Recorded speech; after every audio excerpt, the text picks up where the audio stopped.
नमस्कार आदाब, न्यू विदर्भ स्वदेशी न्यूजमध्ये आपले सर्वांचे स्वागत। मुख्य संपादक अमीन खान यांची रिपोर्ट।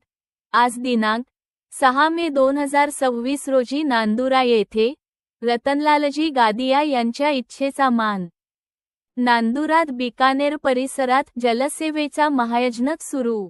प्रखर उन्हाच्या तडाख्यात नागरिकांना दिलासा देणारा एक प्रेरणादायी उपक्रम आज नांदुरा शहरात साकार झाला। माजी नगरसेवक माननीय श्री रतनलालजी गादिया यांच्या इच्छेनुसार बिकानेर परिसरात धर्मार्थ पानपोईचा शुभारंभ मोठ्या उत्साहात करण्यात आला। या उपक्रमामुळे सेवाच धर्म या भावनेला प्रत्यक्ष कृतीची जोड मिळाल्याचे चित्र पाहायला मिळाले। उन्हाळ्याच्या वाढत्या तापमानामुळे नागरिकांना भेडसावणाऱ्या पिण्याच्या पाण्याच्या समस्येची जाणीव ठेवत या पानपोईच्या माध्यमातून प्रवासी, कामगार, वारकरी आणि सर्वसामान्य नागरिकांसाठी थंड व स्वच्छ पाण्याची व्यवस्था करण्यात आली आहे। शहराच्या मध्यवर्ती भागात उभारण्यात आलेल्या या पानपोईमुळे दिवसभरात शेकडो नागरिकांची तहान भागणार आहे।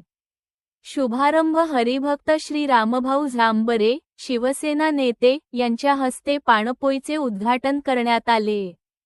या प्रसंगी सामाजिक कार्यकर्ते श्री राजेश गादिया, समाजसेवक श्यामभाऊ डंबेलकर, ज्येष्ठ पत्रकार जगदीश आगरकर, समाजसेवक मुकेशजी डागा, राजूभाऊ पालकर आदी मान्यवरांची उपस्थिती लाभली।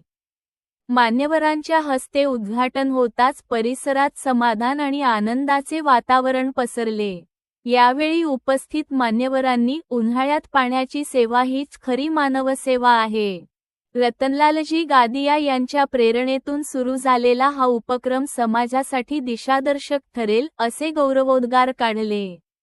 विशेष म्हणजे स्थानिक युवकांनी स्वयंसेवक म्हणून पुढाकार घेत पाण्याचे वितरण, स्वच्छता आणि व्यवस्थापनाची जबाबदारी उचलली आहे।